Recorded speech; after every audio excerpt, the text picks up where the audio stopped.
Amb 1.393 quilòmetres quadrats i 163.691 habitants, el Segrià és la comarca de Ponent que abraça terres diverses aglutinades per la capital de Lleida.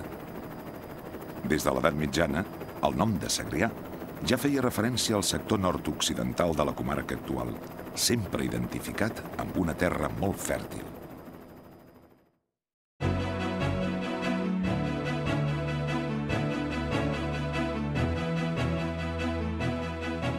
El paisatge del Segrià estricte respon a la descripció que en va fer Josep Vallverdú. Els pobles del Segrià no tenen una fesomia de caires vius si exceptuem alguns centres com el Guaire i el Menar, que disposen d'esglésies alteroses situades a mitja altura de la muntanya, amb el clos del Poble Vell. Els altres pobles són aplanats i entre l'espessetat de vegetació que els encercla hom s'adona de la seva proximitat. La primera cosa que sobta és que l'agricultura en terres de Ponent és dominant fins a un grau inexplicable. A les zones més fèrtils no hi ha un pam de terra que estigui per aprofitar. Hectàrees i més hectàrees, totalment sembrades o plantades, s'estenen fins a l'infinit.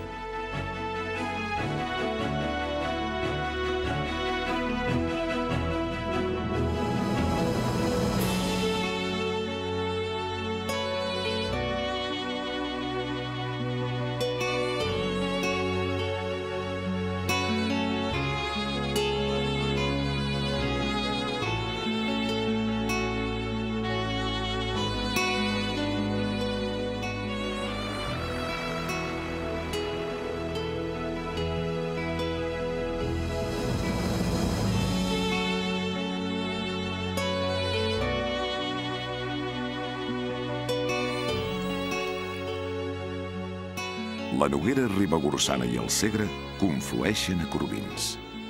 Població que ha estat des de l'època romana un indret clau. El 1126, els musulmans hi van vèncer els exèrcits comtals i, més endavant, els templers hi van establir una de les primeres comandes.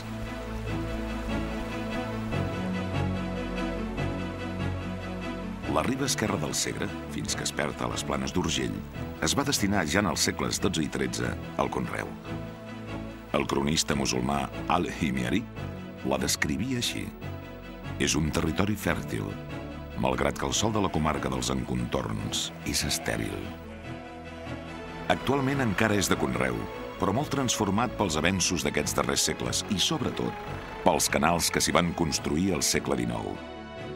El paisatge és una combinació de pobles plens d'història, i fruiteràs, i camps de farratge per al bestiar.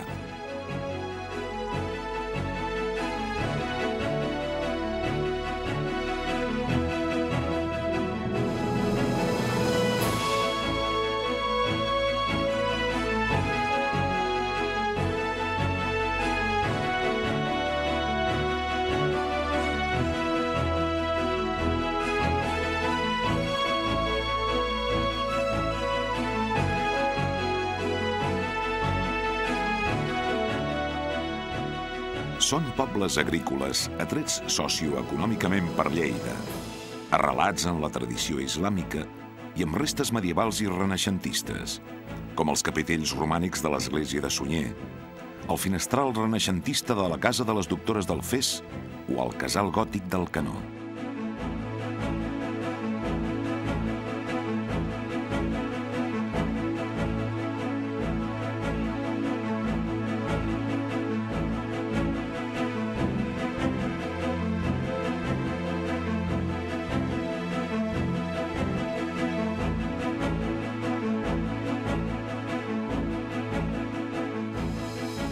La burgesia lleidatana medieval va lluitar per la propietat d'aquestes terres.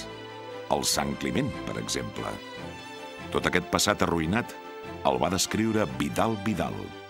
Solitària i altiva, aquesta torre gòtica sobreviu com un testimoni, si voleu un tant patètic, del que va ser poderós castell de Sarroca.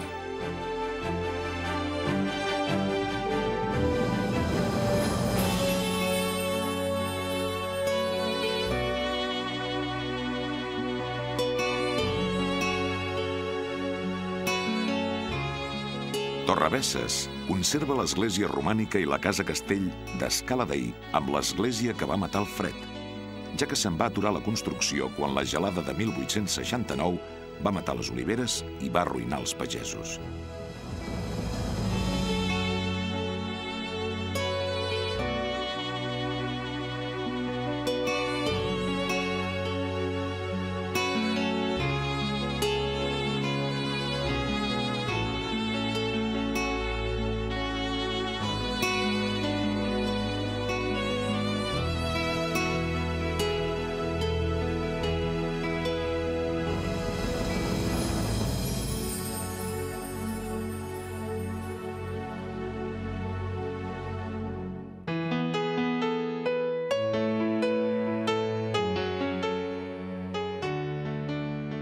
Són terres lligades tradicionalment a les Garrigues, amb pobles que testimonien un passat pròsper, amb conreus de secà, ametllers, oliveres, serres de pins, barrancs pedregosos i marges ressecs. La part meridional de la comarca del Segrià és una terra de transició que enyora les Garrigues i anuncia les Terres de l'Ebre. La història enllaça Lleida i Tortosa.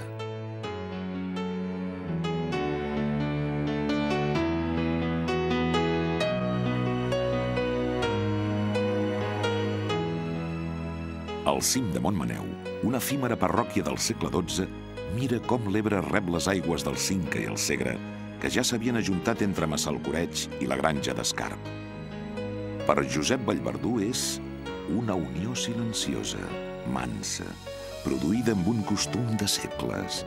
El vent de les dues canals s'ajunta i produeix un constant tremolor en les fulles de les arboredes de la riera i augmenta la desolació d'aquest triangle de grosses i petites pedres, arena, llengües de terra amb botges i canyes i altres llengües d'aigua tèrbola i cansada. Prop del riu, les terres fèrtils van acollir centres religiosos, com el monestir cistercenc d'Escarp.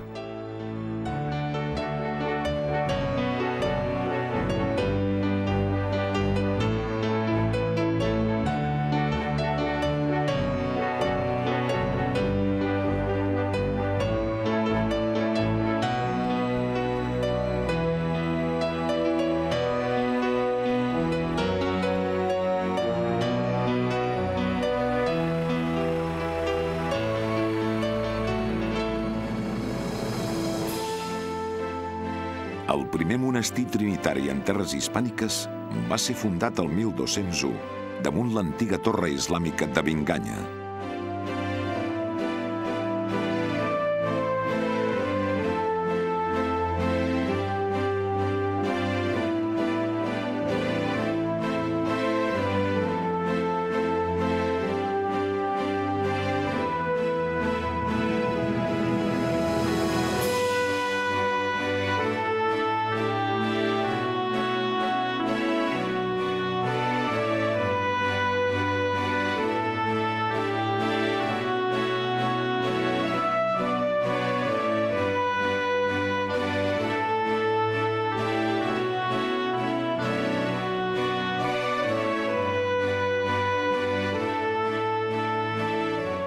Aquestes terres, després de la dominació musulmana, es van agermanar a partir del 1212 sota el senyoriu dels Montcada. Els castells, palaus i esglésies de Seròs, Aitona i Soses en són testimoni. A principis del segle VIII, la invasió musulmana va frenar de sobte l'establiment de Bobalà, que amb la necròpoli, el baptisteri i la basílica del segle IV és un dels jaciments arqueològics paleocristians més importants.